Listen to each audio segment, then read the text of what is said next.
Hello everybody, welcome back to my channel. My name is Jessica and today's university episode is going to be all about Douyin makeup. I'll also show you how I got this lip combo in partnership with Peripera, so let's start.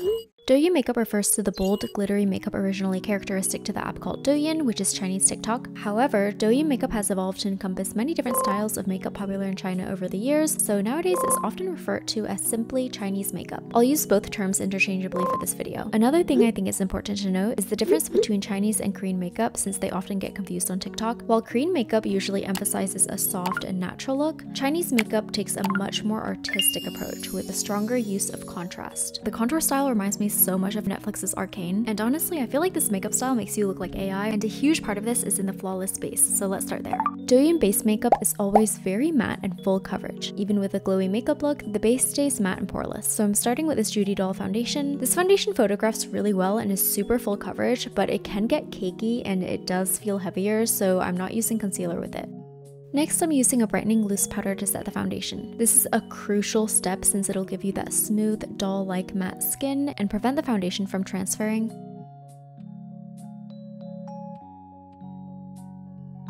Let's do the lip makeup next before contouring. Matte and dewy lips are equally popular in Douyin makeup. If you want a soft, moussey matte lip, I would go for Peripera's Ink the Velvet Lip Stain, and for dewy lips, I'd recommend Peripera's Ink Mood Glowy Tint. I'm first applying shade number 3, Rose in Mind, which is a muted, nudish fake color. This has the perfect mix of warm and cool nude tones, so it's a really great My Lips But Better color for neutral undertones. The correct way to use this according to Peripera is to apply the lip tint onto exfoliated lips, let it sit for 30 seconds, wipe off any excess product to reveal the stain, and then reapply it wherever you want more pigment. This gives you 2 layers of stain so it lasts longer, and you can repeat those steps for an even more pigmented stain. To contour the lips, I'm applying a cool toned cherry pink color, number 5 Cherry So What in the center. M-shaped lips are preferred in Chinese makeup, so I'm staining the center of my lips in that shape and pulling the corners up. Now that I have the stain I want, I'm reapplying Rose in Mind for the dewy look. These have the thin serumy consistency of a lip tint, so you can layer them for that moisturized, glossy look without the stickiness, and you can even use them on your cheeks for a glowy, blushing look. I'm gonna finish up the lips with a little bit of concealer to contour them. And this is the final dewy lip. If you want to get this lip combo, I'll leave a link in my description box. These are some of the best-selling glowy lip tints on Amazon, and they're already pretty affordable, but Peripera is doing their biggest sale right now, so make sure to use my link before they sell out. Next, we'll go over contour. Chinese makeup takes a very artistic approach to contour, which again reminds me a lot of Netflix's Arcane. Similar to how Arcane's artists used high contrast between paintbrush strokes here, the contour style uses sharp contrast with very little blending between the light and shadows to create a new bone structure. You can see this even clearer here.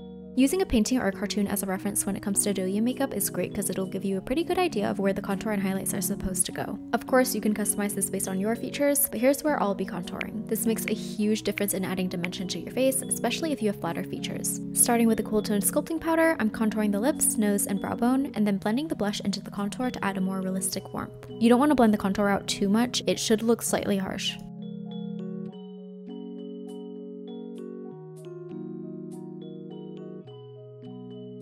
I'm gonna blend the blush out onto the cheeks, eyes, and nose so everything's even toned.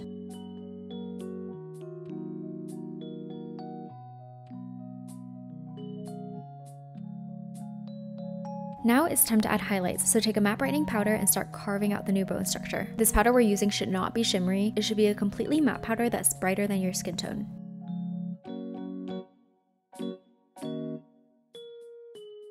Here's without versus with the highlights. This step makes a huge difference.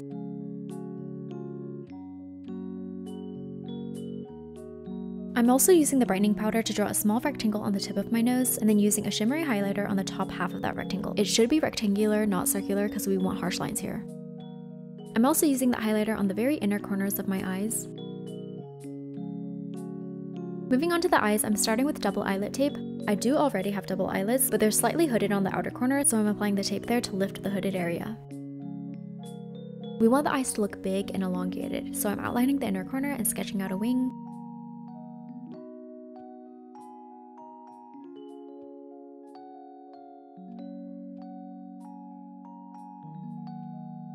Make sure to also fill in the lash line and waterline. For more cartoony eyes, we want everything to be outlined, so I'm lightly contouring the lower lash line and drawing the ASL for the smiling eyes look. I'm not going to go too in-depth on ASL here since I have an entire university episode on it, but I'll link that episode on the screen for you. Moving on to lashes, I'm first going to curl them. For mascara, we want to use something lightweight to keep the lashes curled so they don't separate from the falsies we're gonna apply.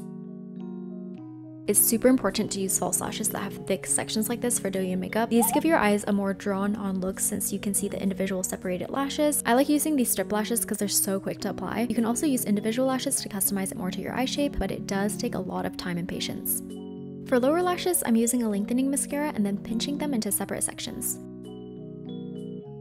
At this point in Douyin makeup, a lot of tutorials will draw on the lower lashes, but this only really looks good when your under eyes are flatter. If you have any puffiness under your eyes, they won't look as realistic, so I would recommend using fake lower lashes instead.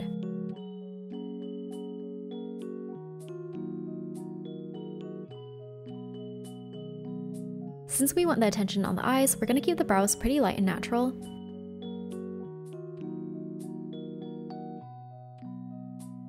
After finishing the eye makeup, I felt the contour could be a little bit more dramatic, so I'm building it up with Makeup Forever liners.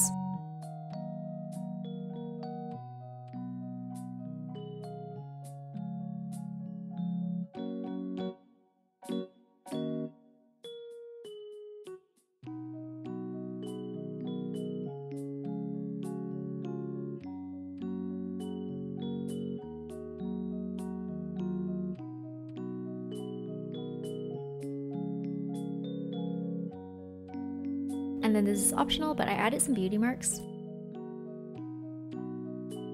Next, it's time for colored contacts. I wore enlarging lenses throughout this video, but here's a comparison with versus without the lenses. These definitely make my eyes look bigger and add to the dolly effect, but you'll notice transforming is a huge theme in Douyin makeup, so to really transform into a different person, I'm gonna use blue colored contacts.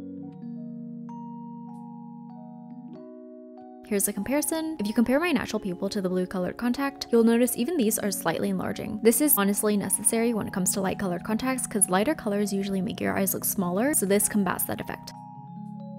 Almost forgot the glitter. And this is the final look. Thank you so much for watching. I hope this video was helpful. If you like this video, remember to like, comment, and subscribe. And if you liked me, remember to follow me on all of my social media, which will be linked in the description box down below. Thanks again to Para for sponsoring this video. If you like this lip combo, remember to check out their sale at the link in my description box. And I will see you in my next video. Bye!